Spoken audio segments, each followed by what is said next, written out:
dia, nossa querida mãe. Aqui somos acolhidos com amor.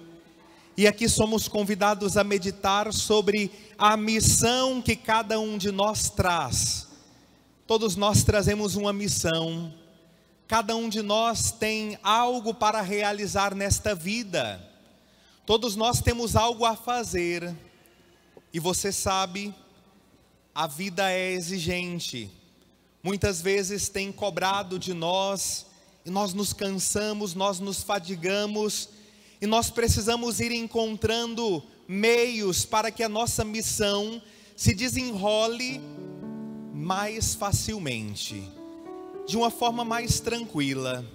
E é por isso que nós recorremos sempre à igreja, à intercessão de Nossa Senhora, para que a nossa missão seja mais suave, para que aquilo que Deus pensou para nós possa ser mais facilmente realizado na nossa existência. Tem uma canção que vai dizer: onde estaria eu se não fosse o teu amor, Senhor? Você já parou para pensar o que você estaria fazendo da tua vida se um dia o Senhor não tivesse te encontrado, se um dia o Senhor não tivesse te chamado para essa vocação que você tem vivido? Imagina se o Senhor não tivesse um dia te dado a graça de que você conhecesse a sua esposa. Imagina se o Senhor tivesse não te dado a oportunidade de conhecer o seu marido. Eu não quero nem imaginar se o Senhor não me tivesse chamado para o sacerdócio. Onde estaria eu se não fosse o amor desse Deus que me chama para uma missão sublime? E essa mãe maravilhosa, que é a mãe de todos os vocacionados, como nós estamos rezando e meditando nesses dias desta novena, e que ampara a nossa vocação, ampara o nosso chamado. Pare para observar e pare para meditar. Tem gente que você só conhece por causa de nosso Senhor Jesus Cristo. Cadê o povo de Santa Rosa que veio com o padre hoje? Está vendo esse povo que ergueu a mão, esse povo de Santa Rosa, os meus paroquianos que hoje vieram? Eu só os conheço por causa de Jesus. Se não fosse Jesus na vida de vocês, se não fosse Jesus na minha vida, talvez nós nunca teríamos cruzado os mesmos caminhos na nossa existência. Teria sido vocês por um lado e o Wilson para o outro. Mas por causa de Jesus, os nossos caminhos se cruzaram. E hoje nós nos conhecemos porque, em primeiro lugar, nós amamos Jesus. Porque Jesus nos chamou. Porque Jesus nos deu uma missão. A missão do sacerdote é pastorear. A missão do sacerdote é conduzir o povo de Deus para o céu. Por isso o padre reza a missa. Por isso o padre atende confissão. Por isso o padre visita os enfermos. Por isso o padre vai nos velórios. Por isso o padre vai nos hospitais. Para levar Deus ao povo. O que o padre faz? O padre dá Deus ao povo. É isso que o padre faz. O padre dá Deus ao povo. Essa é a sublime missão do sacerdote. Ser ponte entre o céu e a terra. Mas você também tem uma missão. Você que é mãe, você que é pai, você tem a missão de conduzir a tua casa para o céu. Lá dentro da tua casa, homem, chefe de família, você é o pastor da tua família. Você conduz a tua casa para o céu. Os teus filhos a cada dia são convidados por você para a oração. E quando chega o domingo, são vocês pais que orientam os filhos de vocês para a Santa Missa. Ah não, pai, hoje eu não quero ir para a missa não. Vai para a missa sim. Enquanto estiver morando aqui debaixo do meu teto, vai para a missa sim, senhor. Vai para a missa sim, senhora. Porque vocês dois têm o papel de levar os filhos de vocês para o céu. Essa é a sublime missão do pai e da mãe. E qual é a missão dos filhos? A missão do filho é obedecer. A exemplo de Jesus, que era obediente ali no seio da Sagrada Família. E eu vou dizer uma coisa para vocês, não se esqueçam nunca mais disso. Ser obediente dá muita glória a Deus. Quando nós olhamos para a vida de Jesus, nós vemos que Jesus viveu 33 anos. Ele pregou 3 dos 33 anos. E o que ele fez nos outros 30 anos? Jesus foi obediente aos seus pais. Foi isso que Jesus fez nos outros 30 anos. E alguém poderia dizer, que desperdício de tempo. Jesus poderia ter começado a pregar com 15 anos. Poderia ter andado muito mais. Poderia ter conhecido muito mais pessoas. Poderia ter falado do Pai para muito mais gente. Poderia ter feito muito mais milagres. Mas eu vou contar uma coisa para vocês. Ele não teria dado tanta glória ao Pai como ele deu sendo obediente no seio da Sagrada Família. A obediência dá muita glória a Deus. E por isso, filhos, por isso, jovens, sejam submissos, sejam dóceis, sejam obedientes, escutem, e escutando amem, e amando façam aquilo que aquele que está superior a você tem pedido, tem ordenado, tem orientado, porque esse é o caminho que conduz ao reino dos céus. Esta é a missão que o Senhor tem nos confiado. E a missão, meus irmãos, ela nos salva muitas vezes. Nós já poderíamos ter caído em muitas enrascadas na nossa vida, se não fosse a grande missão que o Senhor nos confiou. A sua missão de ser pai, a sua missão de ser mãe, a minha missão de ser padre.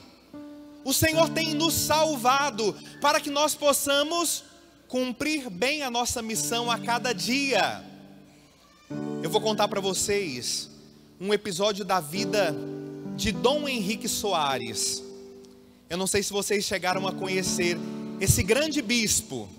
Hoje, dia 18 de julho, está completando exatamente 3 anos que Dom Henrique Soares foi morar no céu.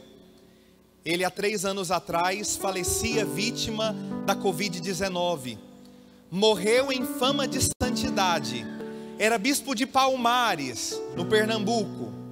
E Dom Henrique Soares, que tanto bom exemplo de Deus nos deixou, tanto é que quando nós escutamos as suas pregações, quando nós lemos os seus escritos, nós sentimos cheiro de Deus. Dom Henrique deixou para nós um grande legado. Certa vez, Dom Henrique passou por uma situação muito difícil, e é esse episódio da vida dele que eu quero partilhar com vocês. Era o dia 20 de março do ano de 2009. Dom Henrique Soares recebeu, dias antes, a ligação do núncio apostólico. E o núncio apostólico disse: olha, eu gostaria de te ver pessoalmente. Tem como vir a Brasília? E então, Dom Henrique, que estava lá no Nordeste, quaresma, vocês sabem como é que quaresma é nas nossas paróquias, muita agitada, tanta missa, procissão penitencial, via sacra e tanta coisa. Dom Henrique Soares falou: olha, Dom Baldisseri, talvez em Brasília não seja possível por causa disso. E então o núncio apostólico disse: mas eu estarei vindo de Manaus e vou passar em Salvador. Talvez seja possível nós nos encontrarmos em Salvador. Marcaram. Dom Henrique Soares então saiu lá da cidade dele, pegou um avião, foi para Salvador, almoçou com o núncio apostólico. E qual era a notícia que o núncio apostólico tinha para dar para o até então padre Henrique Soares? A notícia é que o Santo Padre, o Papa Bento XVI, o tinha escolhido para ser bispo. Olha que grande missão a igreja estava dando para aquele padre. Aquele sacerdote agora foi escolhido pela igreja para ser bispo. Ele assinou os documentos, recebeu a notícia, se despediu do núncio apostólico e voltou para a sua paróquia, porque ele tinha no final da tarde que rezar a via sacra com o povo, e à noite ele teria uma missa num povoado ali, alguns quilômetros distante de sua paróquia. voltando daquela missa naquele povoado, alguns quilômetros distantes de sua paróquia, algo muito triste aconteceu ao padre Henrique Soares. Ele foi perseguido por alguns bandidos. Quando ele percebeu que eram bandidos que o estavam perseguindo, ele disse: eu não tenho dinheiro, e a minha vida é muito valiosa, eu vou tentar correr. Ele tentou acelerar. Foi o que passou na cabeça dele naquele momento para tentar se salvar. Ele acelerou o carro, só que os bandidos estavam armados. Começaram a atirar. 6 tiros acertaram o carro do padre Henrique Soares naquele dia. Alguns daqueles tiros acertaram os pneus, o carro perdeu velocidade, parou. Quando o carro parou, aqueles bandidos abriram a porta do carro e começaram simplesmente a espancar o padre Henrique Soares. E eles viram que ele era um sacerdote, ele estava de batina, contava Dom Henrique, e bateram muito nele. E quando ele já estava todo ensanguentado, colocaram ele dentro de um carro e entraram com ele dentro de um canavial. E ele falou: agora vão me matar. Dentro desse canavial, tiraram ele do carro e mais uma vez começaram a bater. E ele falou: eu vou morrer aqui. E davam coronhadas com um revólver na cabeça dele. E ele só pensava: eu vou morrer aqui, mas pensava também na missão que ele tinha recebido. Pela manhã ele tinha recebido a notícia de que o Santo Padre o havia escolhido para ser bispo. E naquela noite do mesmo dia, aquele incidente, estava ele ali todo ensanguentado, nas mãos de bandidos, apanhando muito e pensando: vou morrer. Foi aí que ele teve uma ideia. Ele falou: eu vou falar para esses bandidos que eu tenho uma missão, talvez resolva alguma coisa. E então ele falou: olha, não me mata, não me mata. Ele falou para os bandidos: não me mata, porque Deus tem uma missão para mim. Ele não disse qual era a missão. Ele simplesmente disse: não me mata porque Deus tem uma missão para mim.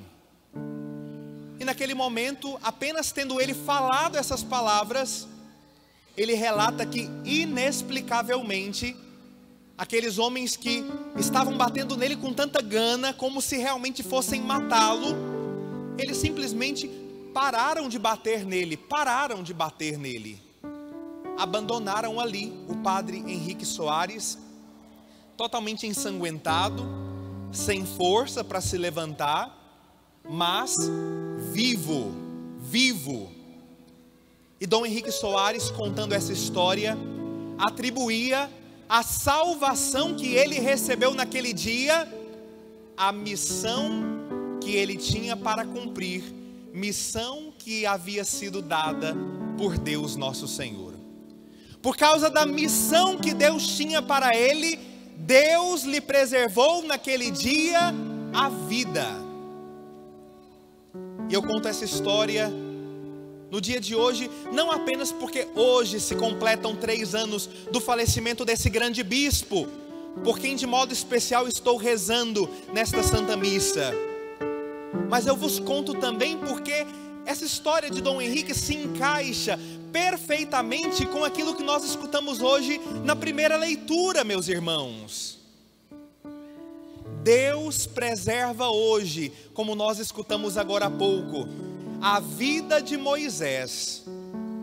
Aqueles que estavam na Santa Missa ontem, escutaram na leitura que o faraó havia dado uma ordem. Qual havia sido a ordem dada pelo faraó? Todos os meninos homens, nascidos dos hebreus, deveriam ser colocados no rio Nilo, para morrer. Imagine só as meninas viveriam, os homens deveriam morrer. Aqui a gente começa a entender algumas coisas. Percebam, quando você quer enfraquecer uma população, quando você quer enfraquecer uma sociedade, começa enfraquecendo a masculinidade dessa sociedade.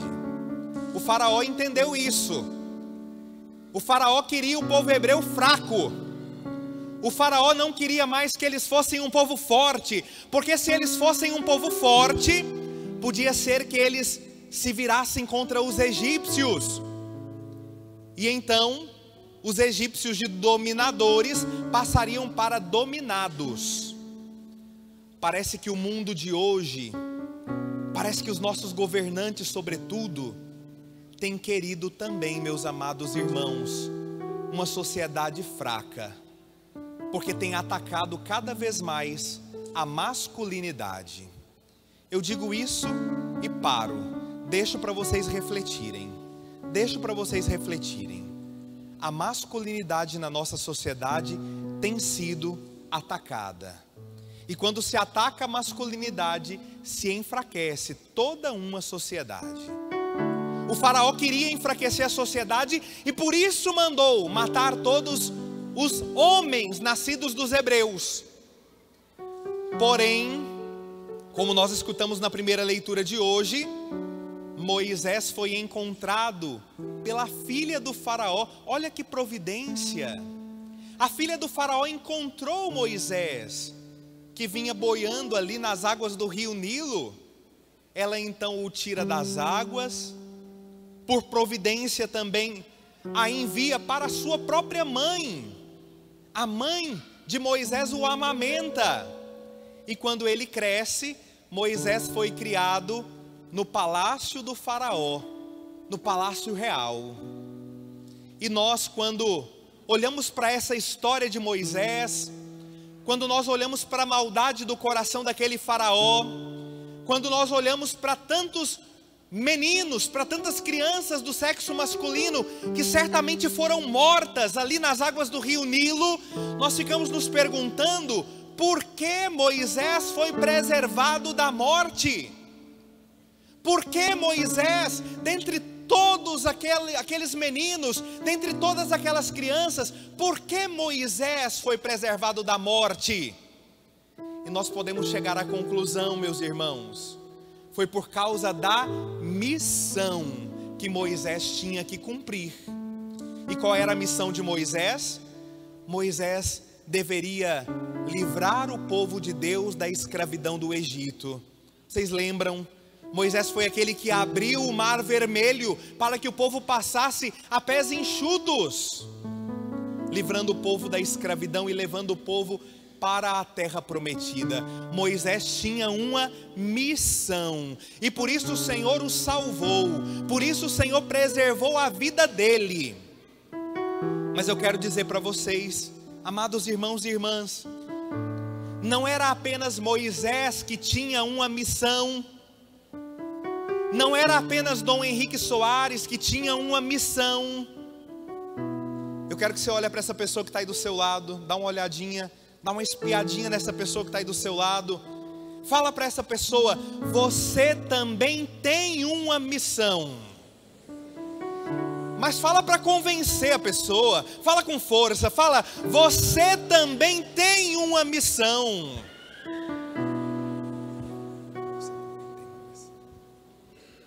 Todos nós que aqui estamos temos uma missão. E o Senhor tem também nos resgatado. O Senhor tem também nos salvado.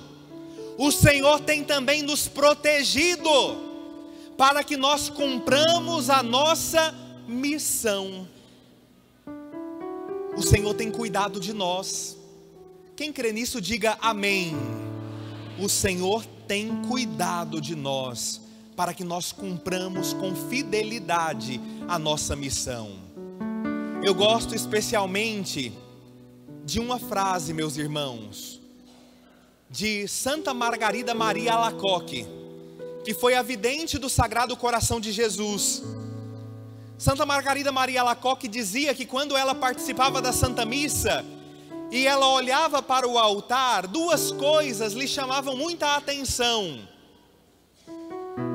Duas coisas. Primeira coisa, o crucifixo. Sempre tem um crucifixo nos nossos altares. sempre tem um crucifixo. Mas uma segunda coisa chamava a atenção de Santa Margarida Maria Alacoque. Lhe chamava a atenção a vela, as velas que estão sobre o altar. E ela explicava o motivo. Ela dizia: quando eu olho para o crucifixo, eu me lembro daquilo que Jesus fez por mim. Eu me lembro do sacrifício, eu me lembro da cruz, eu me lembro do sangue derramado, eu me lembro do amor que Ele teve por mim, eu me lembro da salvação que Ele operou. Eu me lembro que eu não era nada, mas eu fui salvo puramente porque Ele me amou. Mas ela completava dizendo: quando eu olho para as velas que estão sobre o altar, eu me lembro daquilo que eu tenho que fazer por Jesus. Quando ela olhava para a cruz, ela se lembrava do que Jesus fez por ela. Quando ela olhava para as velas, ela se lembrava do que ela tinha que fazer por Jesus. E nós de fato percebemos que nenhuma vela que nós colocamos sobre o altar no início da missa termina do mesmo tamanho. Vocês já repararam isso? A vela sempre se consome sobre o altar. E é isso que nós temos que fazer também da nossa vida. Nós temos que gastar a nossa vida. Nós temos que consumir a nossa vida. Nós temos que fazer da nossa vida uma missão totalmente para o Senhor. E isso vai nos gastar, isso vai nos consumir, mas isso vai nos fazer feliz. Assim como a vela do altar se consome no santo sacrifício por Cristo, a nossa vida se consome a cada dia por Cristo, na missão que Ele nos confiou. Por isso, seja vela, seja como vela que se consome, seja como essa cera que vai se gastando. Muito mais que isso, talvez quando nós olhamos também para as flores, nós percebemos que elas também dão a vida aos pés do altar. E ao passar dos dias, essas flores elas vão murchando, murchando, murchando. Elas dão a vida por Cristo aos pés do altar. A semelhança do que nós também temos que fazer por Jesus. Dar a nossa vida para cumprir a missão que Ele pensou para nós. Dar a nossa vida até as últimas consequências. Mas sozinho, meus irmãos, nós não conseguimos, porque às vezes é difícil demais, às vezes é pesado. Quem de nós nunca experimentou o cansaço? Quem de nós nunca experimentou a fadiga? Quem de nós nunca experimentou talvez até mesmo o desânimo? Nós precisamos de ajuda. E que bom que nós estamos hoje no santuário da nossa mãe, porque é dela que nos vem o consolo, é dela que nos vem a ajuda. Eu partilho com vocês uma experiência que eu tive há 2 semanas atrás, quando nós estávamos no retiro do clero, nós padres da diocese de Anápolis. Os meus paroquianos já escutaram essa história, tenho a bondade de escutar uma vez mais. Uma experiência muito bonita. Eu estava caminhando silenciosamente, porque o retiro era de silêncio. E sabe quando você olha uma coisa e você não entende direito o que é que você está vendo? Você olha, mas você não consegue compreender direito por causa da distância. Eu vi um padre que caminhava lá na frente, e eu via que ele segurava alguma coisa nas mãos, e de longe dava a impressão que ele estava segurando um pedaço de pau, sabe? Como se fosse uma espécie de bengala, que ele estava usando talvez para se ajudar ali na locomoção, para ajudar no andar. E eu fiquei encucado com aquilo, eu fiquei pensando, gente, para que aquele padre está segurando aquele pedaço de pau na mão? Será que é de fato para ajudar a andar? Eu fiquei me questionando e fiquei olhando. E aí eu fiquei curioso. Será que curiosidade é pecado, gente? Porque eu fiquei curioso, tão curioso, que eu adiantei os meus passos. Fui chegando mais perto. Apressei os passos para ver de perto o que era aquilo. E quando de fato eu me aproximei, eu vi que não era um pedaço de pau como de longe estava parecendo. Não era uma espécie de bengala, não era nada daquilo que de longe parecia. De perto eu vi que era um terço de madeira bem grande, Sabe, um terço que encostava quase lá no chão. E por ser de madeira, de longe parecia que era de fato um pedaço de pau que ele ia se apoiando com ele. E quando eu percebi que era um terço, não era uma bengala, não era uma ajuda para andar, naquele mesmo momento o Senhor Jesus colocou no meu coração: é um terço, mas não tem melhor bengala que essa no caminho rumo ao céu.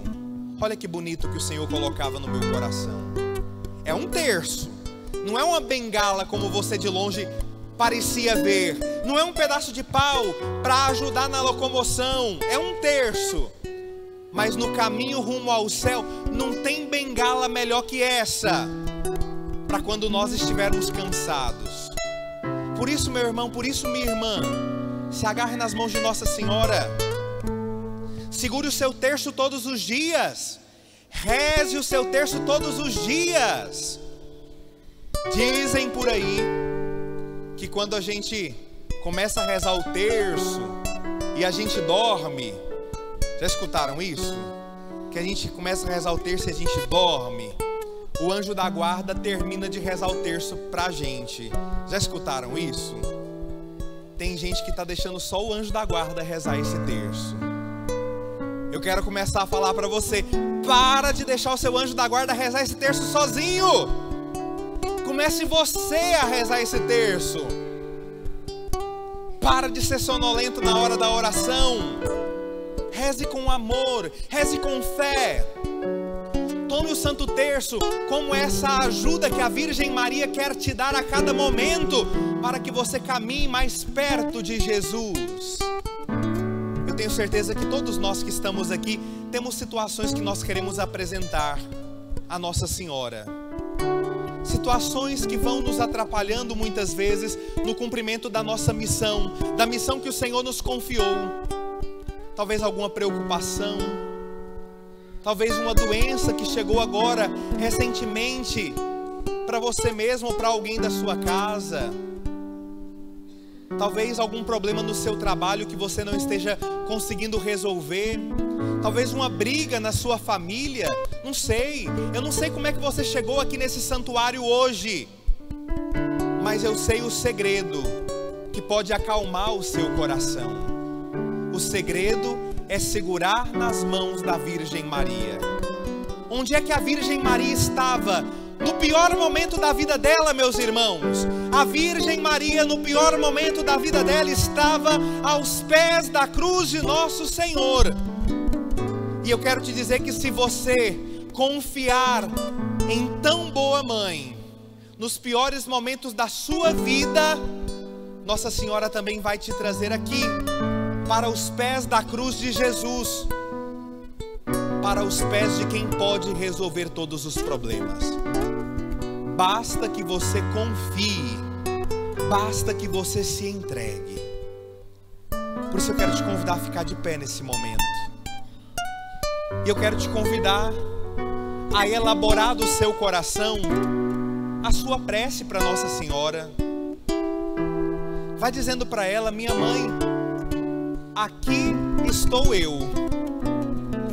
Vai dizendo o seu nome para ela.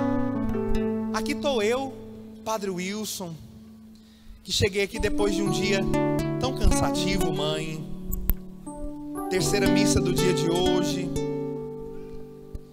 Cansado, mas muito feliz por estar no teu santuário. Aqui estou eu, rezando com esse povo que tanto te ama. Aqui estou eu para vos apresentar o meu coração. Eu te convido, meu irmão, vai apresentando também o teu coração. Não perde tempo não. Vai dizendo para ela: mãe, o meu coração está assim. E você diga para ela: meu coração está feliz, meu coração está triste, meu coração está dilacerado. Vai dizendo: meu coração está doente, a minha família está doente. Vai dizendo: mãe, eu vim rezar pelo meu esposo. Vai dizendo: mãe, eu vim rezar por uma pessoa que está no hospital. Agora há pouco uma pessoa me pedia oração por uma bebezinha que está na UTI, desenganada pelos médicos. Mãe, eu quero te pedir, visita Imagina nesse momento aquela criança no leito de UTI, porque se para os médicos é impossível, para a senhora nada é impossível, porque a senhora pode levar tudo aos pés de Jesus, a senhora pode apresentar tudo aos pés da cruz, e aos pés da cruz nada é impossível. Qual é o seu impossível, meu irmão? Qual é o seu impossível, minha irmã? Coloque aos pés da Virgem Maria. E se as lágrimas vêm aos teus olhos, deixa cair as lágrimas, não tem problema, porque ela é boa mãe. A boa mãe o que faz? Coloca o filho no colo. A boa mãe o que faz? Acalenta o teu coração. A boa mãe vai passando a mão na sua cabeça. Você vai escutando as batidas do coração de Nossa Senhora. A boa mãe vai mostrando Jesus para nós. Fazei tudo o que Ele vos disser. Foi o que Nossa Senhora disse nas bodas de Caná. E é o que Nossa Senhora nos diz uma vez mais. Façamos tudo o que Ele nos disser. O centro da nossa devoção mariana, na verdade, é Jesus. O centro da nossa devoção a Nossa Senhora é a cruz de nosso Senhor. Nós estamos aos pés da cruz do Senhor, porque a Virgem Maria aqui nos trouxe. Eu quero te convidar. Eu quero te convidar a cantar com a gente essa canção. Cante com todo o seu coração. Se lembra daquilo que o padre dizia, da necessidade de se consumir por amor, se consumir como a vela que vai se queimando no altar, fazer da tua vida doação. Cante, entregue a tua vida aos pés de Maria, entregue a tua vida aos pés da cruz de nosso Senhor Jesus Cristo. Só por ti, Jesus, quero me consumir como vela que queima no altar, como vela que queima no altar, me consumir de amor, me consumir de amor.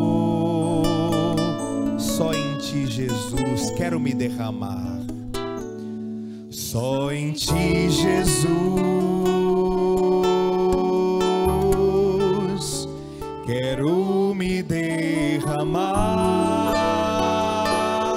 Como o rio se entrega ao mar, como o rio se entrega ao mar, me derramar de amor, me derramar de amor. Mais uma vez, só por ti, Jesus, quero me consumir. Reza com essa canção. Só por ti, Jesus, quero me consumir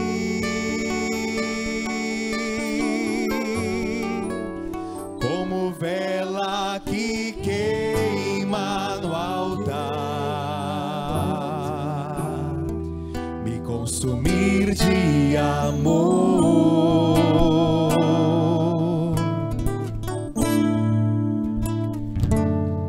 Só em ti, Jesus,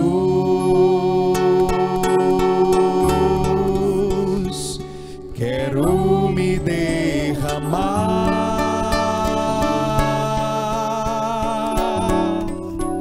Como o rio se entrega ao mar, me derramar de amor. Pois tu és o meu amparo, o meu refúgio. Pois tu és o meu amparo, o meu refúgio. És a alegria de minha alma.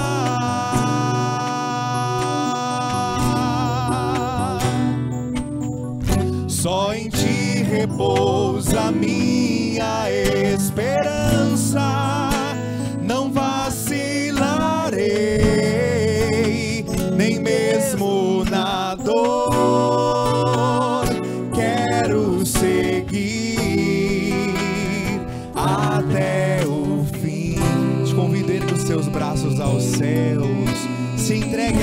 Senhor, pois tu és o meu amparo, pois tu és o meu amparo, meu refúgio, és a alegria de minha alma.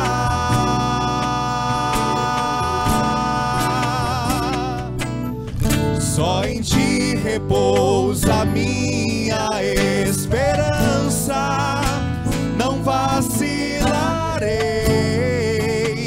nem mesmo na dor. Quero seguir até o fim.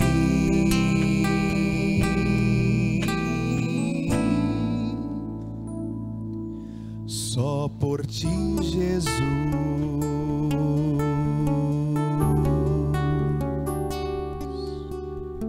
só em ti, Jesus,